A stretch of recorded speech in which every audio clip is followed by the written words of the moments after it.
In two previous chapters, we talked about numbers that represent parts of wholes. Fractions represent parts of wholes, we said, and decimals also represent parts of wholes.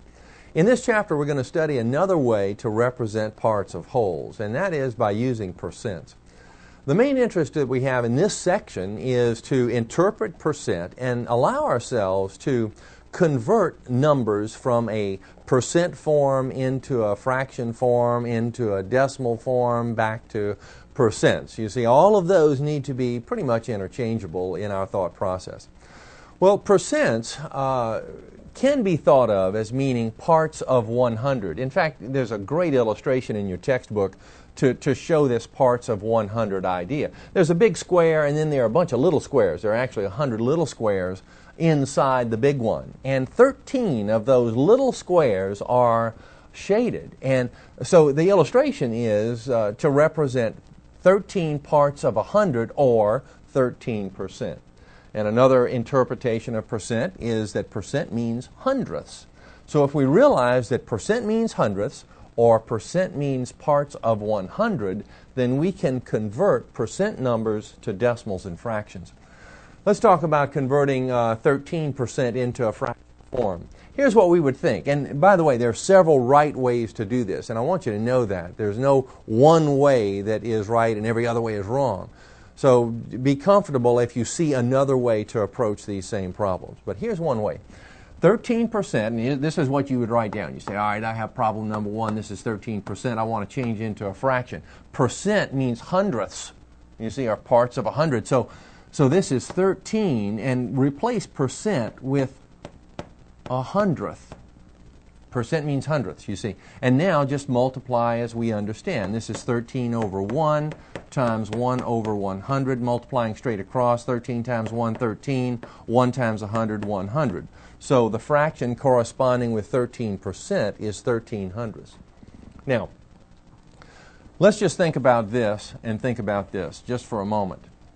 That we say that percent means hundredths. So suppose we just replace percent with the word hundredths and read this that way. That is, read 13% as 13 hundredths. We are reading this fraction, you see. And that's a perfectly good way to approach it as well. All right. So 13 hundredths is the fraction. For the next one, 25%. Again, it's like, okay, here's problem number 2. So 25% means 25 times 100th.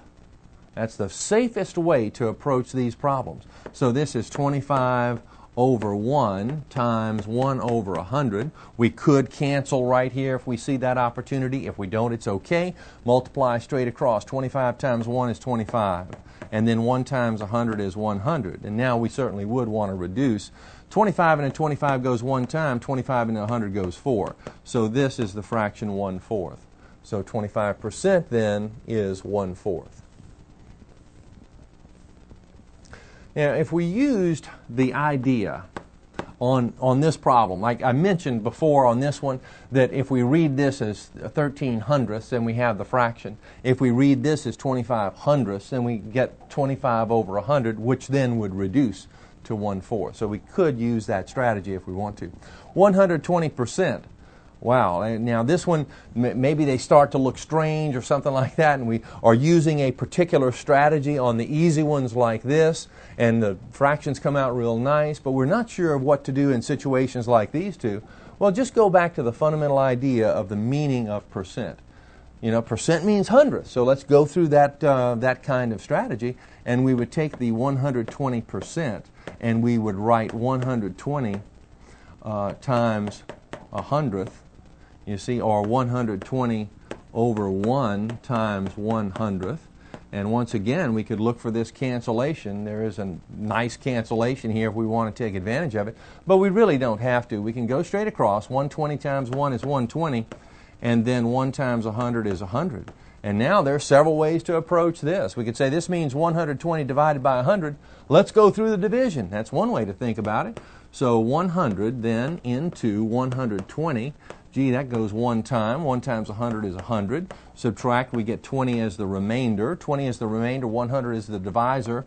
put the remainder over the divisor, and now we have a mixed number. We would want to reduce the fractional part, certainly. So this becomes 1 and, let's see, 20 into 20 goes 1, 20 into 100 goes 5. So this is 1 and 1/5 as a mixed number. All right, so let's go over here and write that in. All right, 1 and 1/5. Now this one kind of looks strange, doesn't it? It's got a fraction involved in it, or we have a mixed number with the percent symbol following it. What are we going to do? Well, we're going to do the same thing we did before. We're going to think of this as 12.5 times 1 over 100. You see, and just kind of follow our nose with what we understand about this, finding this product. 2 times 12 is 24 and 1 is 25.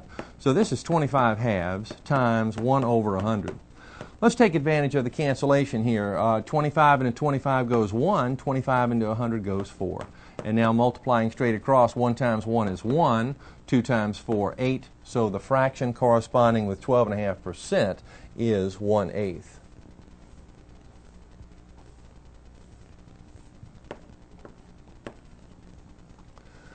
Let's change percents into decimals. Now we're going to use exactly the same strategy, it turns out. To change 15% into a decimal form, we think about, let's see, 15% means 15 parts per 100. Let's see, parts of 100. Now, I want to think about it in a way that I can multiply here. You see, so ponder it a little bit, and it's 15 hundredths, just like we had before. 15 times 100th is just fine. So it's 15 times 100th in decimal form this time, though. You see, would be this. And now when we multiply, and I'll show the multiplication in this one, but we're going to have a shortcut here in just a minute. So 1 times 5, 5, 1 times 1, 1.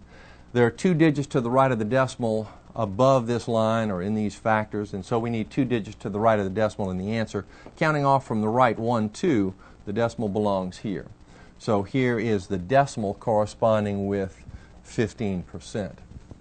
So 15% is 15 hundredths. No surprise there, is it? 15% is 15 hundredths. You see, by replacing the word hundredths with the percent business, we are saying the decimal that we convert to. For this one, 45%. Percent means hundredths, so this is really 45 hundredths. So 45 hundredths. You see, and we can just write it right down in a lot of cases like this.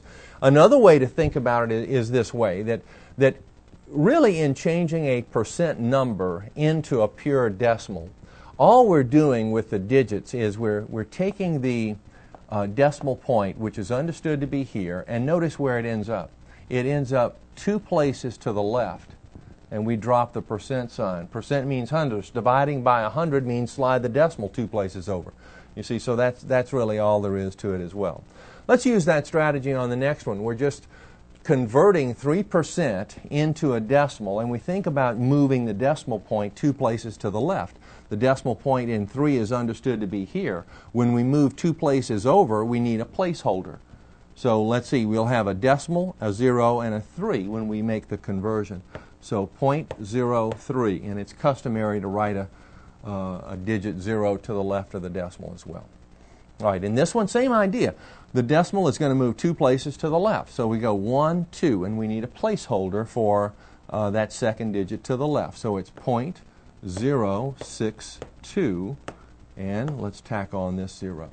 So that's all there is to it. All of these correspond now with the idea of percent meaning hundredths. We're multiplying by 1/100th in order to change the percent to a decimal. On this one, again, we're just moving that decimal point, and we move it 2 places south. So we go 2 places to the left. Gee, we need a placeholder in here. So we need a 0, and we already have this 0, so it's the 0 that we added, the 0 that's there, the 2 and the 5. So here is the decimal version of that percent. Let's go the other way. Let's change decimals into percents. You see, now, it would be no surprise if we said, well, gee, if we just move the decimal point in this idea of changing percents to decimals, we just move the decimal point a couple of places. Doesn't it make sense that if we're going in the other direction, we move the decimal point in the other direction? Yeah, that makes sense. But there could be some confusion. We don't want to memorize a skill like that.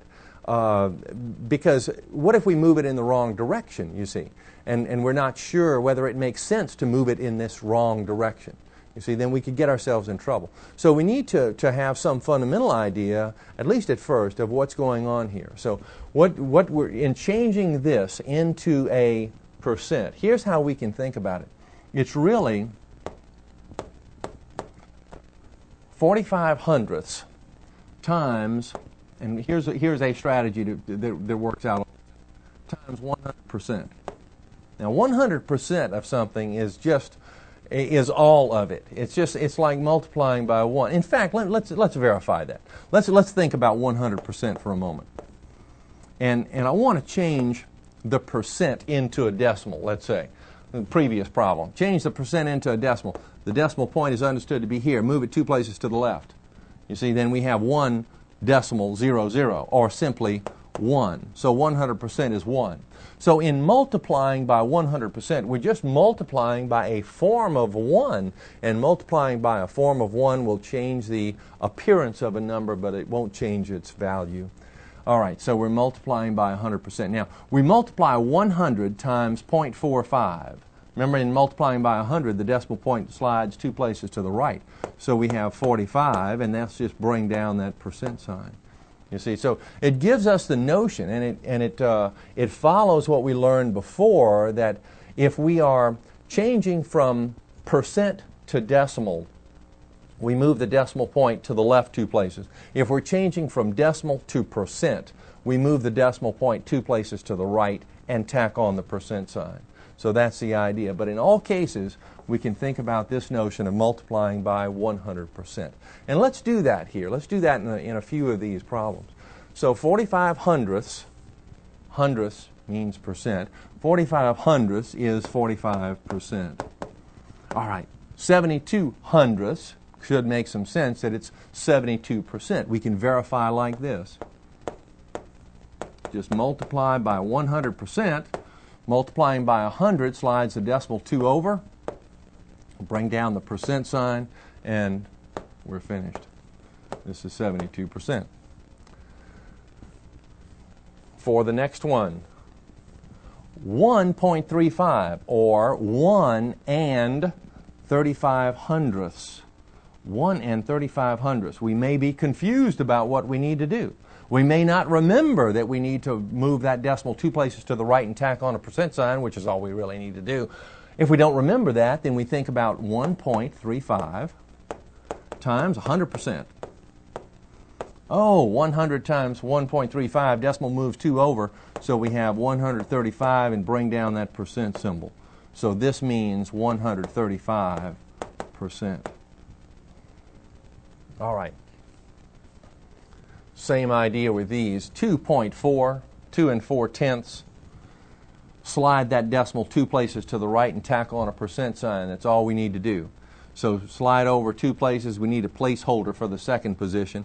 So it's 240%, 240%. For this one, slide that decimal 1 2 places over, corresponding with the idea of multiplying by 100, you see, and tack on that percent sign. So it's 0.5%. To change fractions into percent, we can approach these situations in much the same way. That is, we can multiply by 100% if we want to do it that way, and I think we do. That changing 1/2 into percent is 1 times 100%. Now, think of it this way, and we think of 100 over 1, you see, for multiplication purposes. The 2 into 2 goes 1, 2 into 100 goes 50. So this is really 1 times 50 is 50. 1 times 1 is 1. So this is 50%. So 1/2 is 50%. That's a good way to go through the process because we have a manipulation that we're very familiar with, that will get us into this percent world. All right, so let's go through it again. We have 2/5. We want to change to a percent, so it's 2/5 times 100%. So that's 100 over 1, you see, percent. And now away we go. We'll look for cancellations. Oh, we see one here. 5 into 5, 1. 5 into 100 is 20. And 2 times 20 is 40. So this is 40%. So 2/5 corresponds with 40%.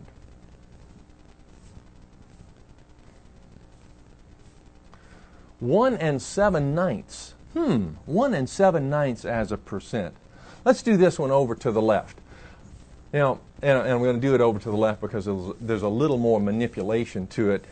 But it's the fundamental idea is 1 and 7/9 times 100%, which we think of as 100 over 1 in a fraction form in percent. And we're doing this and we're just tacking on that percent sign. Now, 9 times 1 is 9. 9 and 7, 16. So this is 16/9, you see, and times 100 over 1%. And now we would look for cancellations. Gee, I don't see any. So it's 16 times 100, and that turns out to be 1600. 9 times 1, 9. So it's this percent. Well, I don't like that. We want to put this in a more palatable form. This is an improper fraction situation. So we would probably go through the division process to make the change. So it's 1600 divided by 9. Oh, that's 9 into 1600. 9 into 16 goes 1. 1 times 9 is 9. Subtract, we get 7. Bring down the 0. 9 into 70, let's see, goes 7. 7 times 9 is 63. Subtract, I get 7. Bring down the next 0. Gee, I had 70 up here. I have 70 here. We know what's going to happen. We're just going to have repeating digits upstairs here. But let's take it out to some particular position. At least we need to divide through this whole 1600.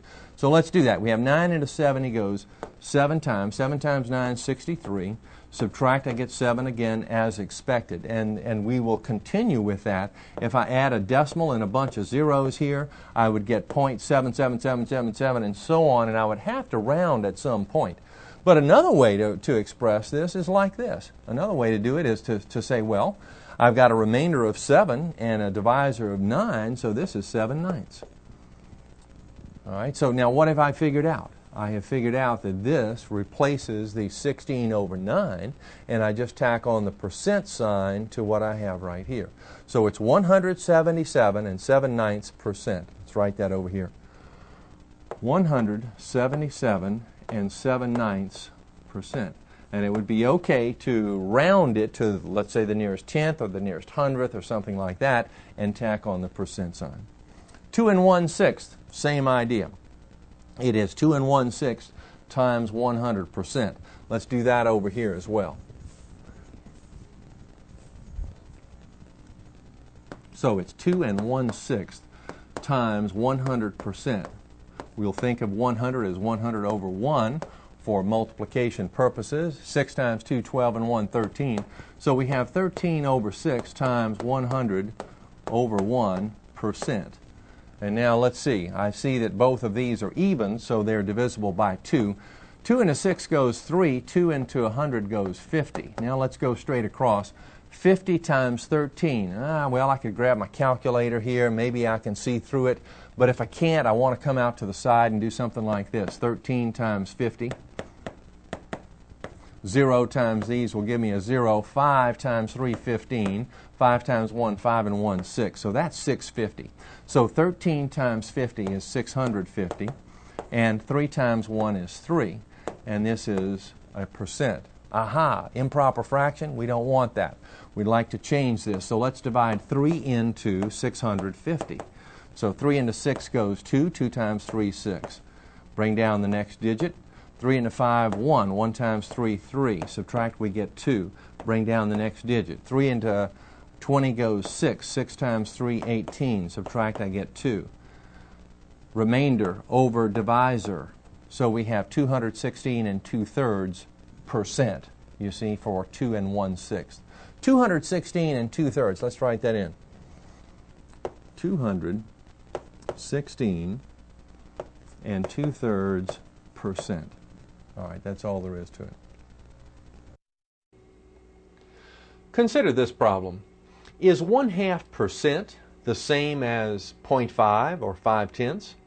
If not, what is the difference between 5/10 and the decimal equivalent of 1/2%? Well, don't be too hasty in making up your mind about this. Think about it this way. We know that 1/2 is equal to 5/10. We know that we can change the fraction into a decimal, and this is what the decimal is. Well, it must be the case that if these two values are the same, then we can just tack on a percent to each one of them. If they're the same, then their percents are the same, you see. So 1/2% is really equal to 5/10%. So to answer the first part of the question, no, 1/2% is not the same as 5/10. Now let's think about the other part of the problem, and we can begin our thinking by changing the 0.5% into a pure decimal, and we do that by moving the decimal point 2 places to the left. So 1/2% then turns out to be 0.005. Now, what's the difference between 0.5 and, well, what's the decimal equivalent of 1/2%? Oh, that's this down here. So what's the difference between those? Well, we can say it this way. Fundamentally, the difference is that 0.5 is 5/10 and 0.005 is 5/1000. That's the difference.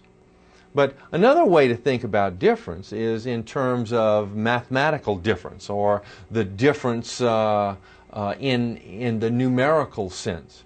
That means that we need to subtract them. Take the larger of the two numbers, subtract the small one, and we get the difference. To do that, we'll need to add a couple of zeros here, and then when we subtract, we find that that difference is 495 thousandths.